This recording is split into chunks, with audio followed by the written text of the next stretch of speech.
So let me give you an example about why losing weight is so difficult.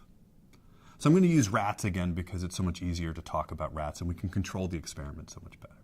So what you see in this figure is one set of rats that we don't perturb. They have ad lib access to as much food as they can possibly consume over the period of over 140 days. And what you see is in a male rat, over time, they gain weight. That is, they add body fat over the course of their adult life. And that's just natural for a rodent to do.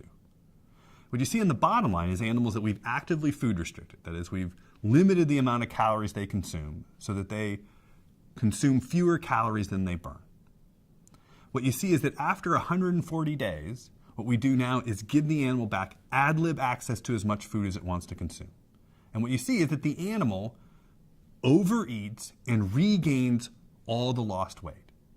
Why is that? It's because that animal has had relatively low leptin levels, so its brain is in a position to say, I want to consume more and burn less. And as soon as it's given the opportunity to do so, it will.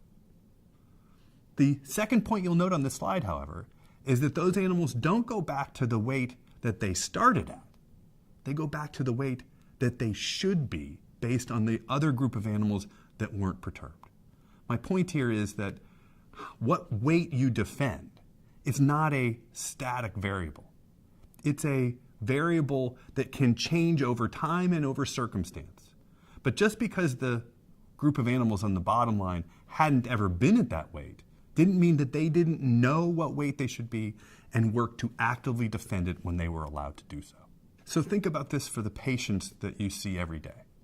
They have attempted to lose weight. Many of them have succeeded in losing weight for some period of time, usually by force of will, cognitively trying to reduce their intake and or increase their energy expenditure. But all of the time, they're fighting the underlying biology that wants to bring them back to the place they were before. Think of this like trying to hold a life preserver below the water. So as long as you are exerting cognitive and clear effort and keeping an eye on it, you can keep that life preserver stuffed below the water.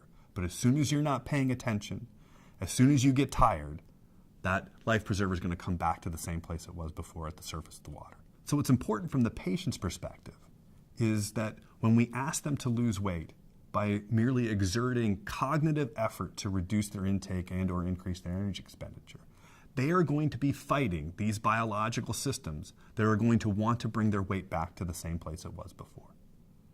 Surgery provides an alternative path, a way in which we're going to change the nature of the signals and the appropriate level of weight that their body sees as the level that should be defended.